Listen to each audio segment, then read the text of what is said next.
Alright, here's the Doomer Hour playlist. I'm probably only gonna read one like this because I won't be able to... Because I'm gonna have to lean my head up and then all of the hats are gonna fall off.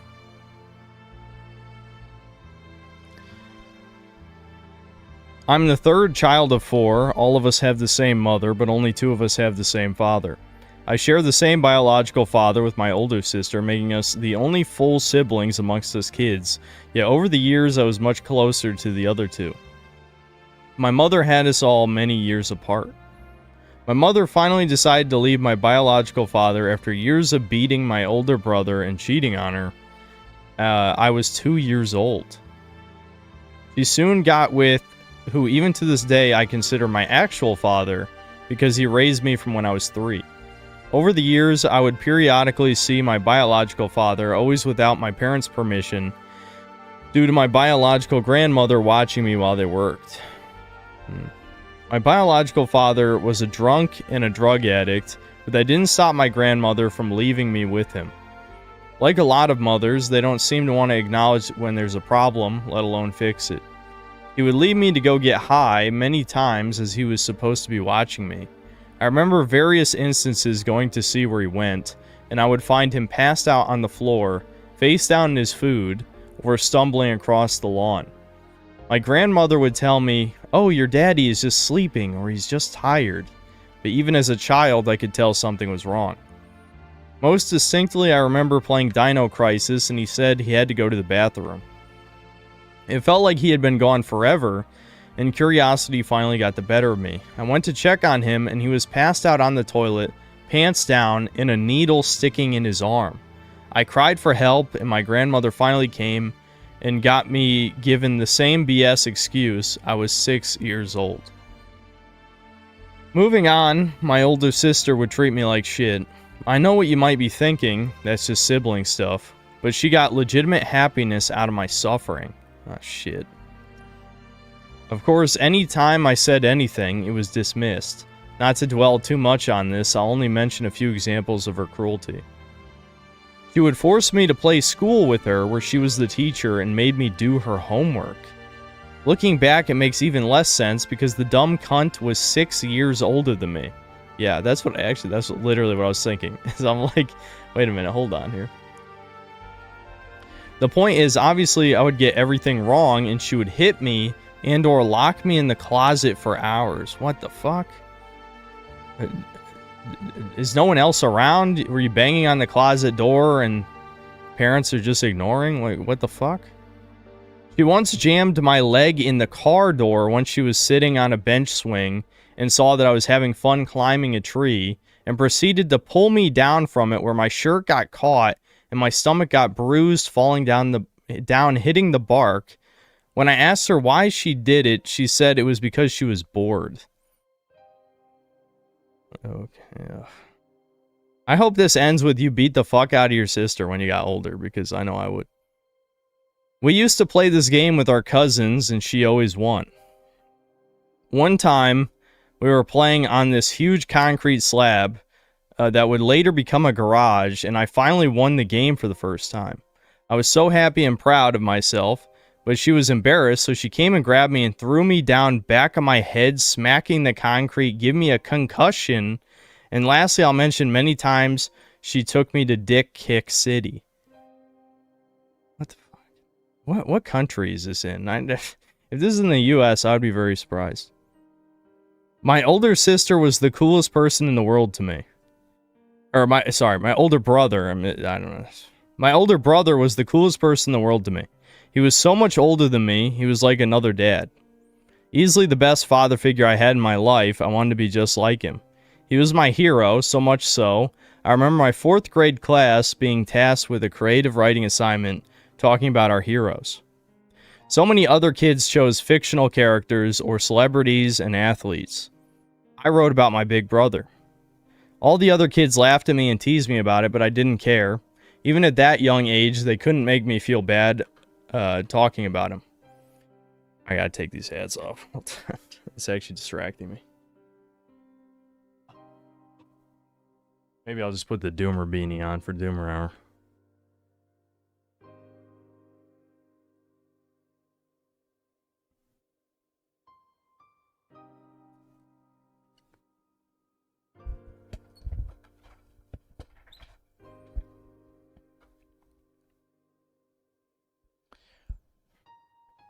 Fast forward some more, I'm 12 years old and I experienced the worst day of my life.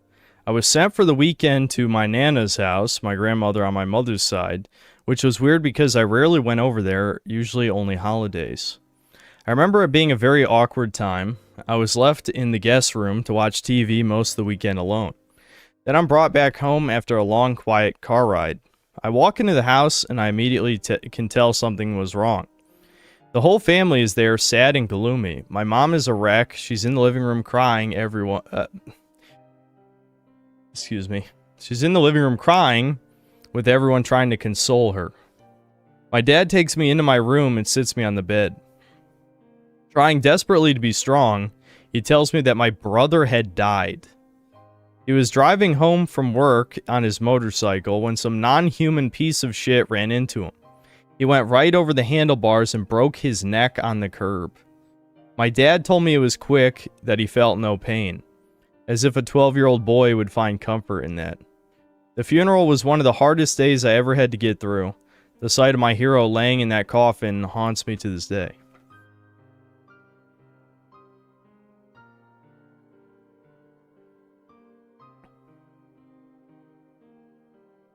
Little did any of us know, my father had been talking to a woman on the internet. It's the greatest crime. Sorry. Anyway, he planned on leaving my mother for her, but after my brother died, he pushed it back a year. What a guy, right? After my brother passed, my mother was an emotionless shell. She fell back into her old bad habits, even partaking them with my older sister. My dad tried stopping them, but no matter what he said or did, they just kept doing various drugs together. I remember my dad being very distant that last year, between the mistress, the passing of my brother, and how my mother and sister were handling it. Looking back, I guess I can't blame him for leaving. That just left me and the only other person that I felt like I had at the time, my little sister. My dad and mom had her when I was 8. We were always very close. My dad had been coming home from work later and later. One night he came home and got into a huge argument with my mother. It was so bad it became the last straw. He decided he was leaving. Packed up some duffel bags, then came into my room where my sister and I were playing Crush Hour. He said goodbye to my sister, hugged her, and told her that he loved her. Then I put my arms for a hug and a goodbye, and he turned his back and walked away. Got into our only functional car and drove away, my little sister looking out at him from the window, tears in her eyes. Now begins the time in my life that mostly shaped me into the man I am today. Well, I'm sure everything you just said played a pretty big part in it too. With my brother gone and my dad left, at 13 years old I was the man of the house. My mother paid me no mind, my older sister didn't give a shit, so I had free reign to do whatever I wanted. Well, you should have beat the fuck out of your older sister, because that's what I would have done. Anyway, as an adolescent, I did some stupid shit, tested the boundaries, what have you. I remember one time I stayed out all night, came back home, some time passed, noon the next day. The only person that noticed was my little sister. She was worried about me and said she had thought I had left too. Ooh. I found out in that moment that she needed me and I had to cut the shit. It had to be strong for her. Like I said, my dad took the car, so we had no means of transportation. I mowed lawns and did odd jobs around the neighborhood. Even worked under the table for a pizza shop and this family-owned gas station. I used the money to get on the bus, go to the grocery store, and get all the essentials I could afford. Then rode the bus back home. Always made sure my little sister was taken care of, but also found myself looking after my mother as well, making sure she was eating and turning her on her side when she passed out. You might be wondering what my older sister was doing at this time, but other than drugs, the short answer is black guy. What? Are you fucking serious? Is this real? Given who wrote this, which I'm not going to reveal, I have a tendency to think that it is real, but there's a lot of this that seems really extremely over the top. So, I'm not going to reveal who wrote it, but... If this is a fake story, someone's getting in trouble. That's all I'm gonna say. The front porch was her bedroom, and I don't know if she got paid or not, but guys were in and out of there like a 24-hour convenience store. Looking back, it seemed to me like she was treating STDs like Pokemon, trying to catch them all. My mother would always defend her poor decisions, claiming that she's been through a lot, to which I'd respond, oh, she's been through a lot, to which I'd respond, of dick. Funny. It's funny because I remember many occasions of her complaining about men, saying they're all the same. It's like, bitch, nobody told you to fuck all of them. All joking aside, she was at best useless, but mostly just made situations worse.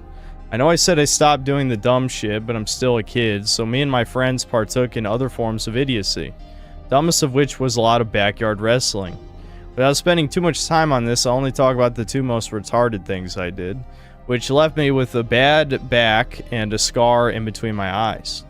I thought it'd be a good idea to recreate the Mick Foley Hell in a Cell spot, but we didn't have a steel cage, so I had a kid throw me off the top of his house.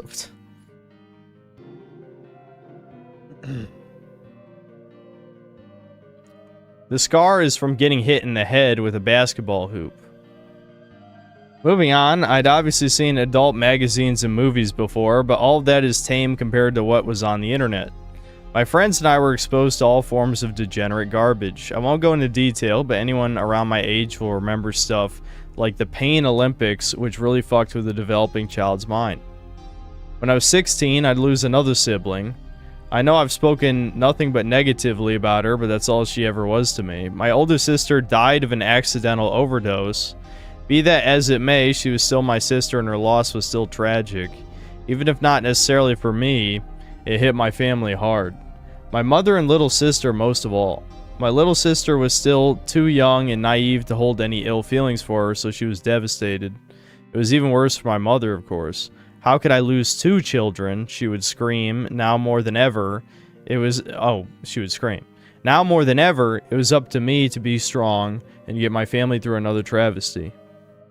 Editor's note, I know I'm going long here, and I also don't even know how you made it if you made it this far, or will even read this for Doomer Hour. I'm sure I'll be there for it, but if not, if you want part 2, I'll send it out. Another reason I decided to stop here is I noticed that some stories your chat would have questions, or at the very least want context some things, so I figured if I do send another one, I'll start with addressing those, if any. Even if not, just typing this out has actually helped me work through a lot of the pain a bit, and I thank you for that. I wouldn't have done this otherwise. So again, if you made it this far, thanks for reading. Let me know if I should keep going. I know you don't disclose who sends in those stories to chat, but I want you to know that you've helped me, so thanks. Well, if it is a real story, that's pretty horrific. Yeah, I gotta say. Yeah, that's pretty fucking bad.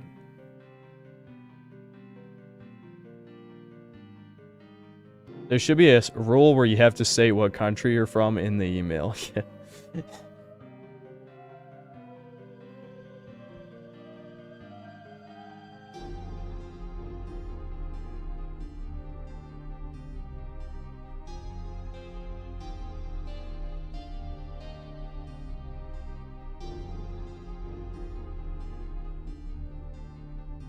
Hi Synth, long-time lurker here.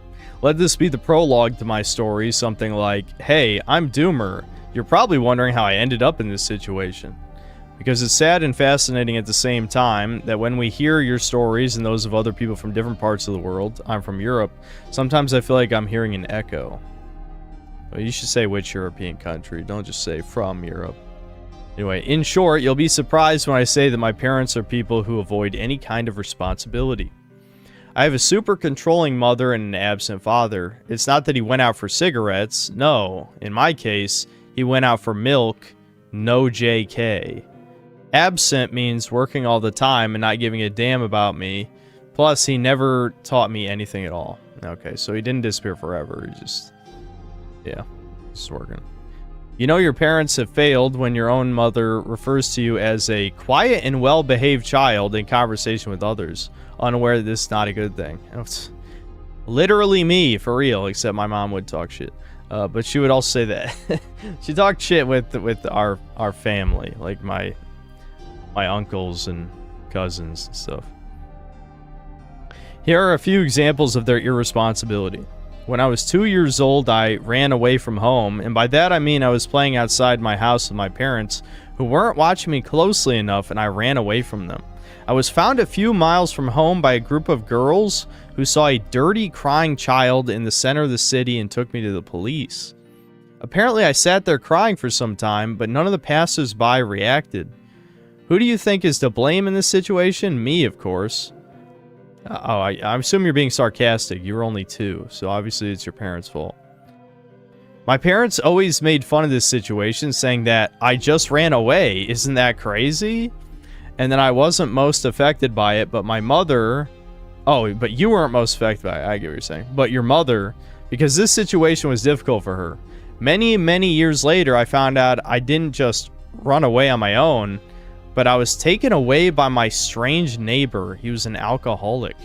Years later, when I went to therapy and told my therapist about the situation, suggesting I still feel responsible for it, oh boy, I remember his terrified look when he explained to me that the whole situation was seriously messed up and that under no circumstances should I be blamed for it, and that the fact that my parents did not want to take any responsibility for it did not reflect well on them. Yeah, the therapist is right. Absolutely. Another situation took place when I was 6 years old. I was playing in the playground in front of my home with a new kid. We were playing together in the sand and everything was fine until we started throwing sand at each other, not in the eyes or anything like that. We were just having fun, we were laughing and everything was fine until his father suddenly came over and started hitting me in front of everyone because I threw sand at his son. No one intervened. Yes, there were other adults at the playground. I was so scared that I peed myself, and after that I had to go home alone shaking. Of course, my parents saw me when I got home. I told them everything, and I shit you not, the response was just, "Oh, that's crazy." No comment. What the fuck? Why did your parents have kids? I always have to ask these questions when I read shit like this. It's like, why the fuck do people like this have kids? I have more stories like this, but in short, when I became an adult and realized that many of my problems were caused by my parents, just like you, I confronted them, which was not easy. I was taught not to talk about your problems, especially because I'm a man. And I don't think you'll be surprised when I tell you that I encountered a total lack of admission of any responsibility. They tried to convince me that all these situations were my fault and not theirs. Luckily, I already knew that wasn't true. This really opened my eyes. Yeah, it's definitely the child's fault and not the parent. Where the fuck does this brainwashing come from? I swear to God, like, I don't think your parents are boomers. I'm assuming they're Gen X, but Gen X a lot of times are just diet baby boomers. But baby boomers got fucking brainwashed that it's not, like, it's not their responsibility to watch over their kids or something. I'm writing about this because, unfortunately, downward spiral of depression is real. You mentioned it several times. And I understand that at the end of the day, it is my responsibility to fix it, being a doomer. But it is difficult, and sometimes it seems impossible when no one has ever taught you how to do it. Unfortunately, even though the first meetings with the therapist were good, it was strange to meet someone for the first time who you could just talk to. In the end, when every session is just, you have to start doing things, okay, but I don't know how. Just start doing things, bro. Okay, but I don't know how, and so on and so forth, leads nowhere, and in reality it's just one big trauma dump ritual that do not lead you to doing things, just venting. Absolutely, you have discovered the entire purpose of therapy. It is just to tell you you didn't do nothing, you're right, blah blah blah, and then give you some very basic suggestions on how to fix it, and that's all they can do for you. That's it. Yep, that's my extensive experience with therapy. Anyway, and the worst part is that bad situations from your childhood wouldn't have any impact on you if only you had parents you could talk to. Sad. Yep, true. You asked earlier if there's anyone who archives these streams, because I know that previous channels like Poir or Cry have mysteriously disappeared. I personally know of two, Ghostface and Memory Runner. Yeah, actually, we just mentioned Memory Runner this stream. If anyone missed the earlier Doomer stories, you can find them there. Okay, Alright, that's the end of that one. Yeah, mysterious. There's reasons. It's not mysterious.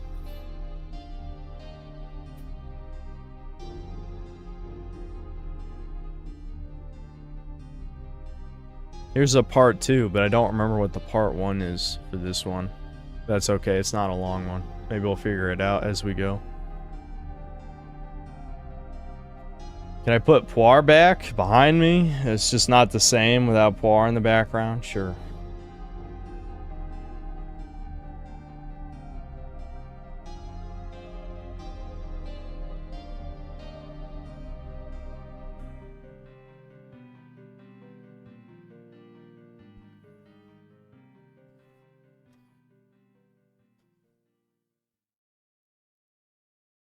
I don't think I'm gonna put a Pokemon song, even if it is like a ROM hack. It just doesn't sound right.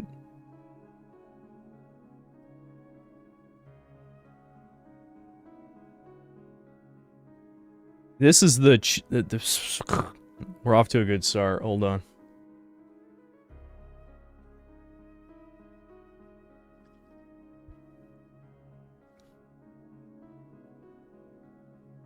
Dead Domain got super doxxed yesterday night by the Shardy. He nearly cried, plus he looked stressed out afterwards. His top mod got soft doxxed because he was being a super fag. Well. I don't know what to say about that. I mean, I got doxxed. I didn't freak out. I'm assuming he freaked out because that information can be used against him in some fashion. But, I'm good. Yeah, what a shame. What a shame. Couldn't have happened to a better guy. Anyway. This is the Toothless Chud back to give a second entry in Doomrower. When I was around 20 years old, after having left the Marine Corps training early, I had come home and had begun to realize that there's a problem with my teeth. At the start of basic training, I had a few front teeth fillings, which I knew was a problem. And at the time, I didn't know what was causing the base of a few of my teeth to erode.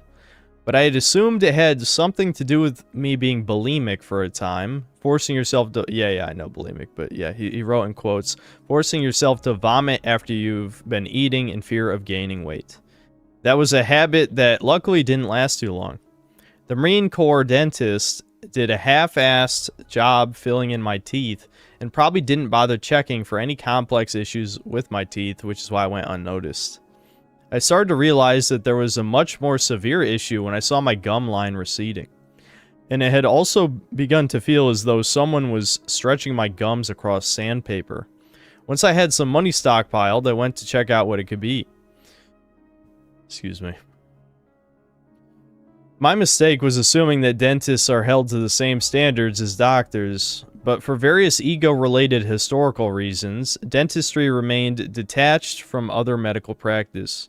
This also meant that dentists could pull a lot more crap on their patients without them knowing. I went to a chain dentist office and ended up being told that all my teeth had to be pulled, which obviously devastated me. The prospect of losing all of your teeth at the age of 20 is horrifying and depressing as fuck, to say the least. Once I had begun the process of getting dentures pre-made and ready, I had my teeth pulled all on the same day and with local anesthetics. Halfway through the operation, my upper jaw had lost numbness. Oh, fuck. And they were literally using my upper jaw as leverage to pull a lower tooth. It was horrible, but I couldn't exactly speak. They assumed me yelling was from the pressure. Once I had them all pulled, they shoved the dentures into my mouth to cover the extraction holes.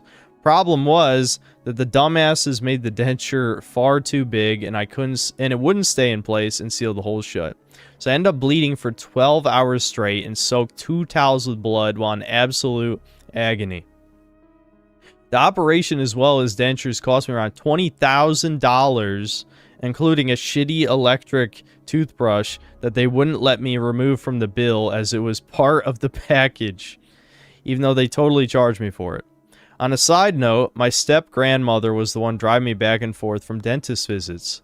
On one of these trips, she must have had an emotional break and admitted some crazy shit to me about why my stepdad was traumatized. I'll go into detail another time. I later figured out that I could have potentially saved at least 8 of my teeth, which would have prevented my jawbone from receding any faster. But the dentist I went to was a fucking scumbag who scammed me into thinking I had to have all of them pulled. Always get multiple opinions before making a decision about an operation of any kind. So after all of this, I was $20,000 down the drain. Some was covered by insurance, but I had to personally pay about $13K of it myself that I had saved up for the past 2 years. It's caused me to be stuck in my parents' house for even longer, and living there was a living hell. They had 4 dogs, which I'm allergic to. Urine, hair, and shit-soaked carpets from these dogs never being trained to go outside. What the fuck? Which story was this? This has got to be one of the stories where the parents are obviously fucked up, right? How the fuck you not potty train your goddamn dogs? Anyway. And I never slept more than 3 hours a night because those 2 morons argued or stayed up late every single night. Well, they got to sleep at some point. Sleep when your parents sleep. If you're only getting 3 hours, Jesus. They would whine about me keeping them up if I ever so much as laughed a little too hard while playing a game. But they would blast music and scream without giving 2 shits about my sleep.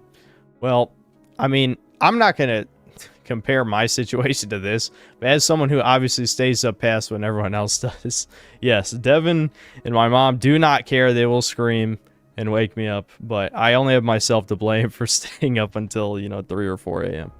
But yeah, it is what it is. Anyway, this story is getting a bit long, so I'll wrap it up. Moral of the story is that the vast majority of dentists are scamming fucktards who have zero morals and will squeeze you for every penny. I don't think normal doctors are that much different, honestly. Just knowing Devin's experience with his mold shit. The fact that we had to have a random autistic chat member solve our problems shows how fucked up doctors are, at least in the United States. But despite this, I eventually ended up coming to grips with my situation, and now the dentures don't bother me anymore. The only worry remaining is that, what would a romantic partner think of me having dentures? Yeah. Yeah, that is bad.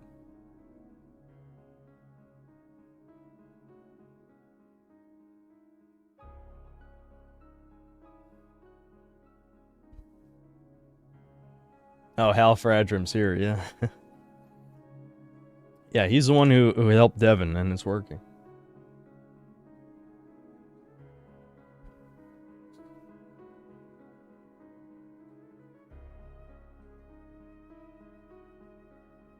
No, it wasn't the honey silver tongue, you fucking retard!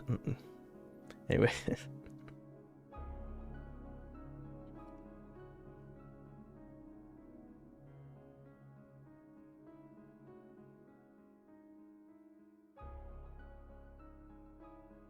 Damn, this is another long one. We're not gonna read, like, too many more of these.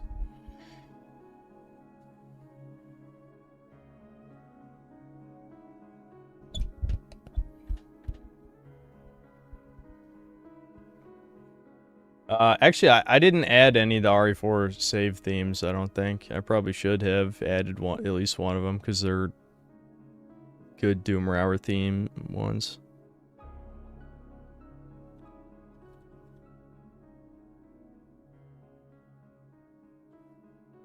I think the merchant theme actually would be good too.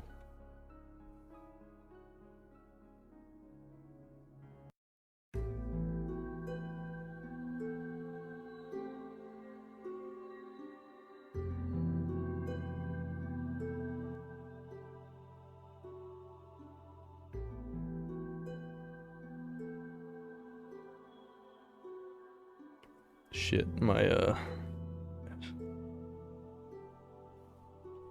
I didn't like how that was sitting over my ear. Hello, Synth. I'm a longtime lurker of your channel. I appreciate the content you make. We share a lot of opinions when it comes to video games, but also tune into streams as background noise. That's why I wanted to share my story. It's a bit longer, but trust me, it's relatable. I'm a typical off-white guy from the Balkans, coming from a small town, from an average income family, average looks, 5'11" height, and nothing that stands out about me physically, but inside I'm a fucked up extremely socially anxious, introverted, and possibly autistic, kissless single virgin, I think is what S is in there. Sexless? Kissless, sexless? Well, no, it can't be sexless. Virgin implies. I don't know. What's S in that? Anyway. Do I have a painful backstory? No, I actually had a great childhood. Parents were stricter than usual, but I had no problems with them. Had many friends, and rarely were the days boring. Really? Okay, well, I'm not sure how you end up so anxious, but I guess that's the point of the story, right?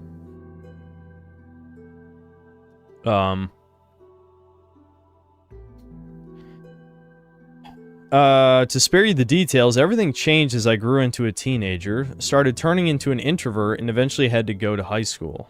You see, all of my middle school friends chose different schools to go to, except for this one girl that I didn't really have great relations with, and one friend I shared bus rides with. The rest moved on and never tried to contact me again. Essentially, I came to high school alone, and my very first day there shocked me, as everyone looked older than me. They weren't. It was just that I was a frail, skinny, fat teen at the time. Skinny, fat teen at the time.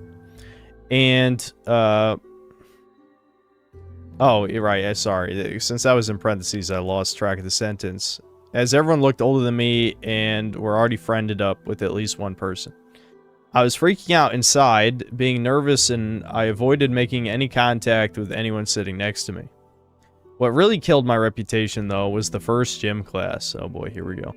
The professor didn't give any shit and told us to just play football, soccer, which is like a religion in the Balkans.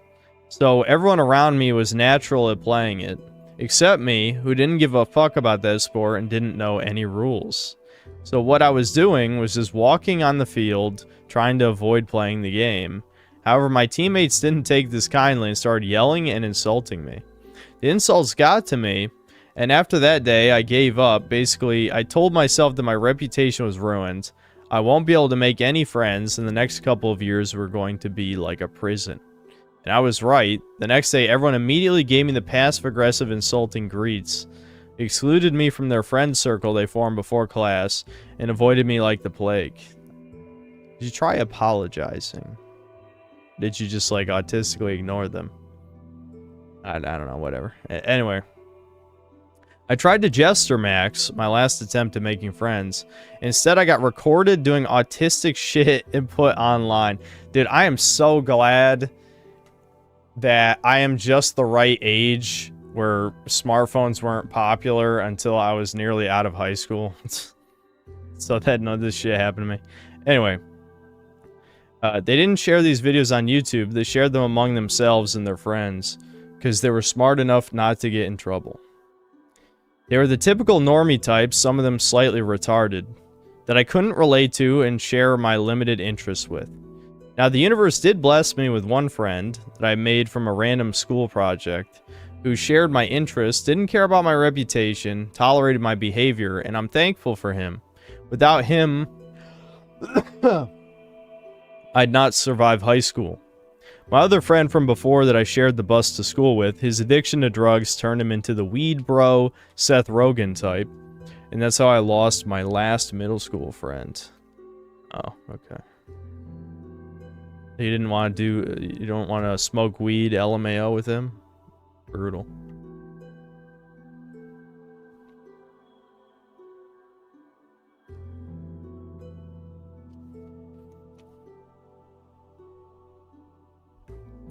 My typical days went like going to school, remaining in my seat for the entire duration, even the breaks, going home, playing games, repeat. My weekends were spent inside my room playing more games.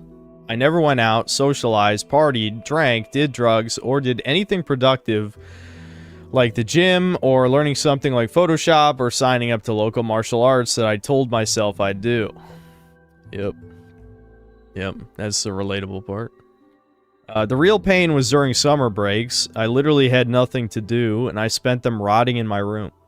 My dad tried to help at first, took me to fishing and tennis, but eventually had to stop due to his bad knees. One summer was particularly brutal, as I developed an addiction to Warframe, And grinding that game every day, doing the same thing over and over, wasn't good for my mental health, so I developed a temporary depression. It was the lowest point in my life. Every day I felt nothing, and was contemplating suicide. However, I couldn't bring myself to try it. It would have been a selfish act that would destroy not only me, but my parents, family. Depression lasted for a while. What started the healing process was me quitting Warframe and playing real games. Well, I guess my Death Stranding video really spoke to you.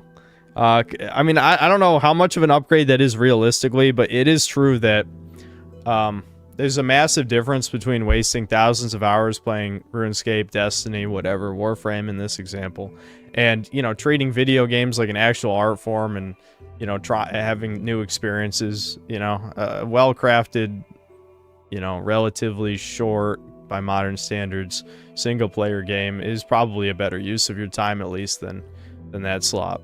But I don't know if that's going to really fix your problems. I guess I'll keep reading.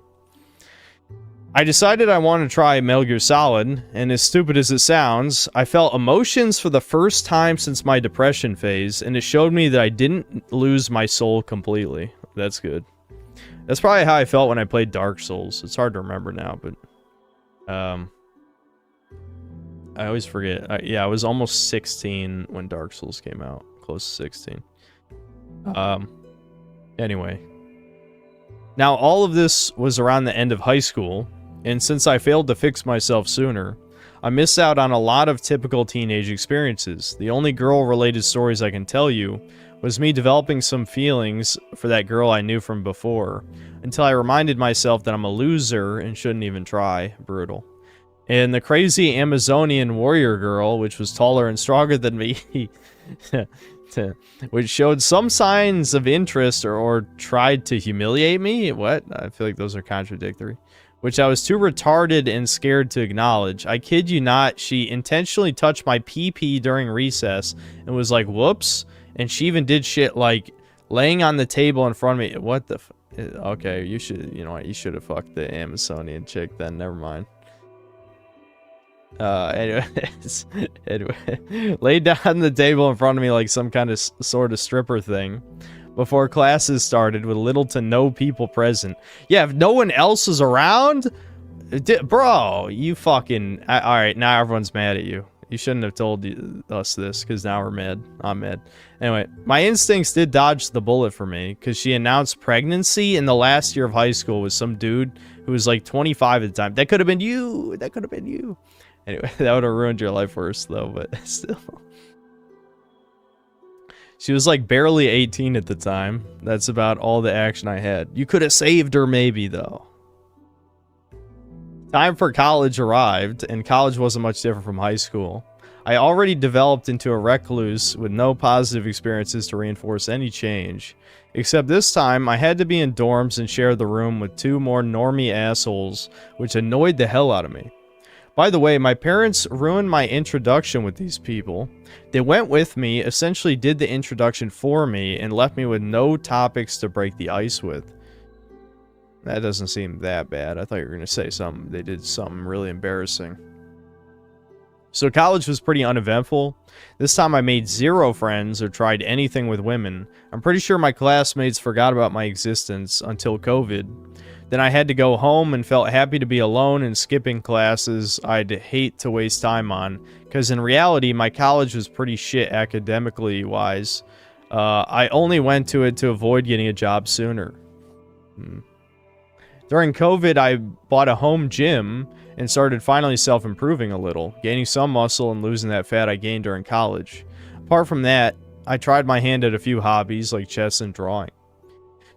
Fast forward to the final 2 years, and I had new classmates, but stayed the same. I came already defeated, with no intention to interact with any of them at all. So at this point, I already accepted who I am, that I'll be a loner recluse forever, who won't even try to attempt a relationship with a woman, because he can't even make a friend. Yeah, you can't even make a friend. So one day, my class was canceled because most of the classmates didn't show up. So the professor took us to a nearby bar for coffee, He left shortly after, leaving the remainder of us alone there. Then this pretty girl introduced herself to me and her 3 friends. I already assumed they had boyfriends, and there's no point to even try. I basically buried my chances and only replied with simple responses. As we were heading home, the girl who introduced her friends asked me if I had a girlfriend, and I had no zingers, so I simply answered no. And she was like, "Wow, how come?" And I was just giving cringy, basic responses. The interaction didn't do anything much for me, but sometimes she would say hi to me as we went to classes. It's just, I know you guys probably expect me to comment on, like, him self-sabotaging heavily, but I understand it. Anyway. She would say hi to me as we went to classes, which is acknowledging my existence more than any other girl did. So one day, as I was commuting by bus, alone as usual, on my way I heard a voice behind me, and it was her. She randomly took a bus that day.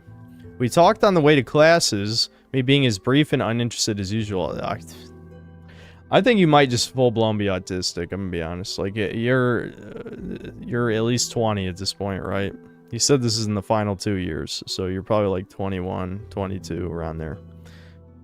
There's no, like, a girl goes out of her way to talk to you multiple times, and you keep telling yourself she has no interest. I mean, you should have at least shoot your shot or something. Anyway. Now, if I wasn't already defeated, this would have been a perfect opportunity to tell her, hey, screw the classes, let's go grab some coffee first, and who knows? Maybe I'd have a girlfriend by now. But yeah, after this encounter, we were separated, she took a different course, and I never saw her again. This was pretty much my last chance. Only a year later, I realized what I missed, and felt so upset that I used ChatGPT as a therapist. Brutal. Who do you think you are, Mike Israel? Oh my god. In conclusion, who do I blame? Mostly myself and the black-coated Balkan society, and partly my parents, who were strict and didn't encourage me to be a regular teenager or break out of my room ever.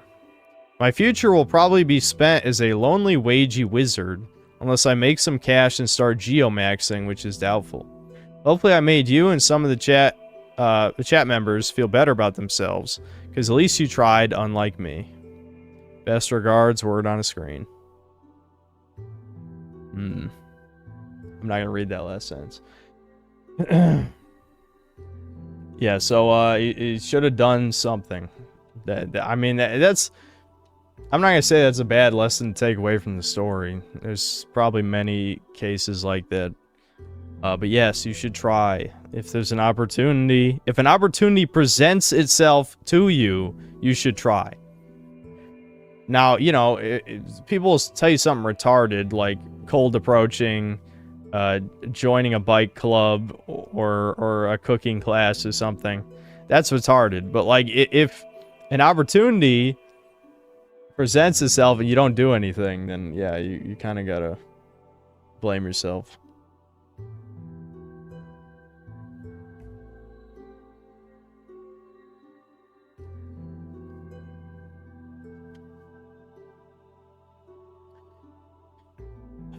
Yeah, I guess he could geomax.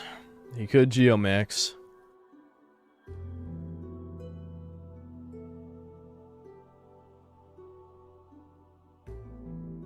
Alright, we'll read one more just because... I don't know, I think there's a nagging thought in the back of my brain that I need to end the stream early just so I make sure the Mafia video comes out tomorrow. So, we'll read one more and then I'll ramble a little bit and then we'll end it.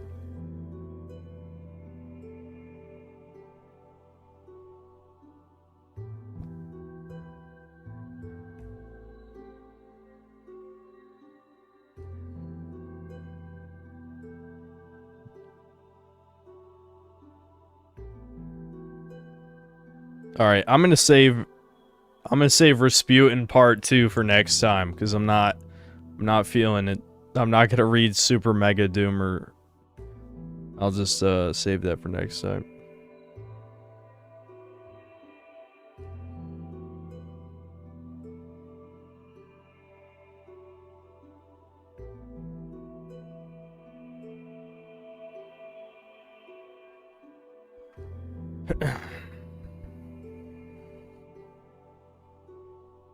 Alright, hold on. Let me read those super chats real quick. Vals, thanks to 5 Canadian. This dude really gonna read some guy's heartfelt sob story while TF2 hat maxing. Could even be if you're reading this, I am already dead. Shake my head. I took it off halfway through. McTubby, thanks to the 5 pounds. Do you have a consistent schedule for streaming or whenever you feel? It is mostly whenever I feel, but one reliable way to know if I'm going to stream is if a big game just came out. Unless I said on a previous stream I wasn't going to play it. I also almost always do Chudcast. I mean, we didn't do Chudcast this week because we had nothing to talk about. But normally it's Tuesdays between 3 and 4 p.m. Eastern Standard is when it starts. SS Officer, thanks to the $2. I remember DePain Olympics my uncle showed me. I have not seen it. I'm aware of it, but I haven't seen it. McTubby, thanks to the 2 pounds. I am severely autistic and it sucks. And then another 5 pounds. If you're lonely, I would honestly recommend getting a body pillow. Nice having something to cuddle at night. I'm not sure I approve of that advice.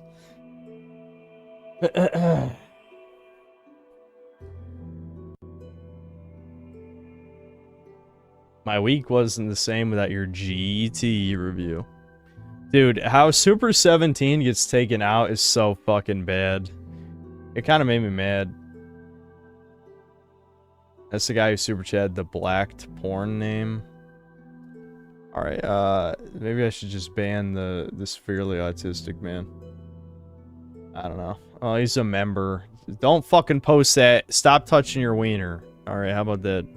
Don't touch your wiener for 3 months, you autistic fuck. How about that? There you go. That's all you get for now.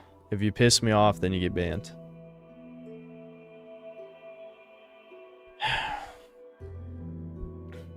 Okay, last Doomer Hour story for today. I'm a white guy living in an African country. This comes with many of its own issues, of course, but the main point of this specific Doomer story is women. Well, you should have been slaying, dude. If you're white in Africa, you should have been fucking... Anyway, whatever. Let's just get into the story. I'll start with a brief background, which you can mention or not, depending on what you prefer. Yeah, I'll mention it. My parents had a dramatic divorce when I was little, and my father just abandoned us. Are you sure you're not part black? Anyway, no. So naturally, I was raised by a single mother. Notably, a liberal, feminist, and psychopathic single mother. To her credit, she didn't beat as much as some parents, but she did her best to damage me psychologically as much as she could, which I think is why I felt worthless and suicidal since I was around 14 years old. When I was a little boy, she would frequently have screaming rants at me about how much she hated men, and how I was just like my father. Yeah, dude, that's... You know what? Top 5 things no mother should say in anger to their son. You're just like your father. Dude, that's definitely top 5 worst. That will fuck a kid's head up 100%. Anyway. An alcoholic who is irresponsible with money is what he's saying, like his father. She would occasionally chase and slap me around, and only stopped doing this when I was a teenager with severe anger issues who eventually stood up to her. To be clear, the Doomer story isn't about my mother necessarily, but she is just the basis of my distrust for women. Understandable. That's actually extremely relatable. That might be, hold on. She is just the basis of my distrust for women, yeah. Yeah, that's very relatable. Anyway, the real story is about my first girlfriend. Just like you, I grew up in an area where the majority of people were non-white. Well, hold on. Wait, that's... You're kind of You misheard my story. First 10 years of my life was around mostly white people. And even when we moved down to North Carolina, the neighborhood I lived in was also mostly white people. It's just the middle school I went to was in the ghetto and was, you know, 90% black. So, that's, to be clear, that's not the story. Anyway, and just like you, my first girlfriend was a mixed woman who would probably be classified as black in America. I don't know why, but she made it very clear that she was interested in me, and she was quite cute and attractive. She was, if I was a 5 or 6 out of 10, she was an 8. In Africa. I don't know about that. Anyway, she was also an interesting alt girl, like some combination between goth and emo, which I've always found attractive for some reason. Dude, I think this everybody... Cartoons partially conditioned us, I think. But I don't know. I think guys just like that in general. But people who drew cartoons really loved that look. Anyway. She was the first woman who was really sweet to me and seemed to be completely infatuated with me. In order to experience love in a relationship with a woman who cared for me, I naturally jumped at the opportunity and eventually confessed and asked her to be my girlfriend. She accepted, and for a while it really was amazing. There were many experiences that may classify me as a fake cell, and I remember just loving the way she smelled, the sound of her voice, her smile, the way her eyes would light up if I said something funny, etc. I really do think I was in love with her. However, things began to fall apart a few months later. She grew increasingly mean and seemed to just use me as a taxi because I had a license in a car. She even had really aggressive arguments with me out of nowhere, and once even threw away a necklace I had bought her previously. After these fights, she would cry, apologize, and we'd make up. But every time it hurt me and our relationship, a lot like a death by 1,000 cuts. There was also a time where I nearly died of some weird stomach disease, and while I was pale, delirious, and with red eyes, she was being a biatch with me for some extremely petty reason. Even a mutual female friend of ours confronted her about this and told her it wasn't right. Funnily enough, that evening, I ended up in the hospital with a very worried doctor, and when she heard of this, she suddenly acted all caring about me on our group chat. Anyway, I will speak of what was the worst for me, or the last straw, so to say. I learned later on that a guy, a friend, who had been simping for her since school, started to ask her if he could visit her. Suspiciously, he'd get scared and chicken out when he heard I was around. I could handle a lot of abuse, but one thing I couldn't accept was being a cuck. Whenever I confronted her about this, she would be really defensive and try and gaslight me into thinking I'm being insecure or not trusting her. She still wasn't against the idea of him someday visiting her when I wasn't there. This, of course, made it worse for me. Again, this guy was very, very clearly interested in her romantically. Yep.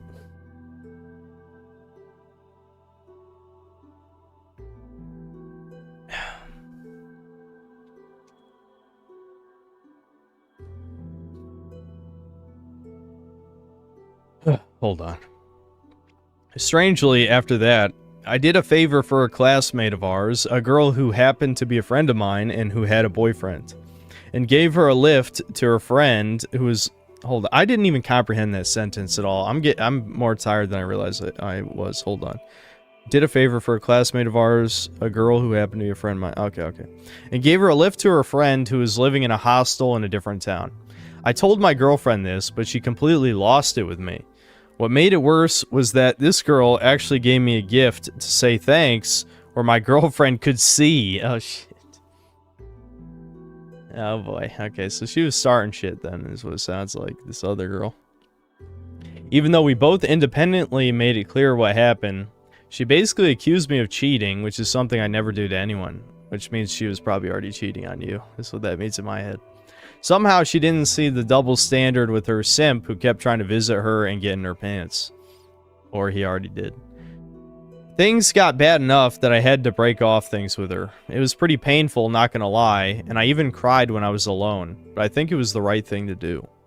She ignored me, but whenever she saw me talking with another girl, she suddenly would approach me all sweetly afterwards and even try and take advantage of my male reptile brain impulses. I think you know what I mean. But eventually she'd grow toxic again and try and make me feel insecure. Hold on, wait a minute. So after after you broke up with her, she was approaching you. Why didn't you just fucking walk away or ignore her or something? Eventually she'd grow toxic again and try and make me feel insecure or break me down mentally and make me feel worthless. I just grew demoralized enough with her that it eventually had no effect, and I started rejecting her occasional advances. There's a lot of evil shit that she did that I can't really fit into this already lengthy email, but to cut it short, this really traumatized me. I've had trouble trusting women ever since. It made it even worse than my mother ever did. Ever since, if a woman has shown interest in me, I'd be cautious or even suspicious of them. I feel like that's, at least in this crowd, that's pretty normal. It doesn't even seem that weird. I mean, if a woman approached me, I'd be suspicious immediately. Like, why the fuck would a woman talk to me for no reason? Anyway, even intimate touch with a woman feels empty and meaningless after what I've been through. I can't explain how terrible it is for your first love to abuse you this way. That's my doomer story. I hope I didn't piss you and chat off with this. Thank you, Synth. I appreciate it if you got this far. Yep. That one didn't seem too bad. I guess you just got to get over her somehow. I mean, if you could, like, I don't know, murder her and bury her body in the African savannah or something, you'd probably get over it. I don't know.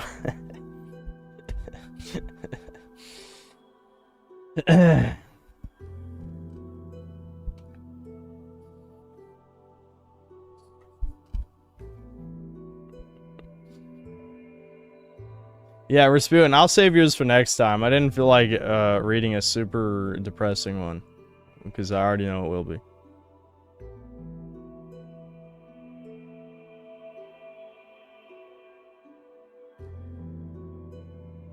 Hold on. I won't have us sit in silence forever, but yeah, we'll continue these. We'll continue these some other time.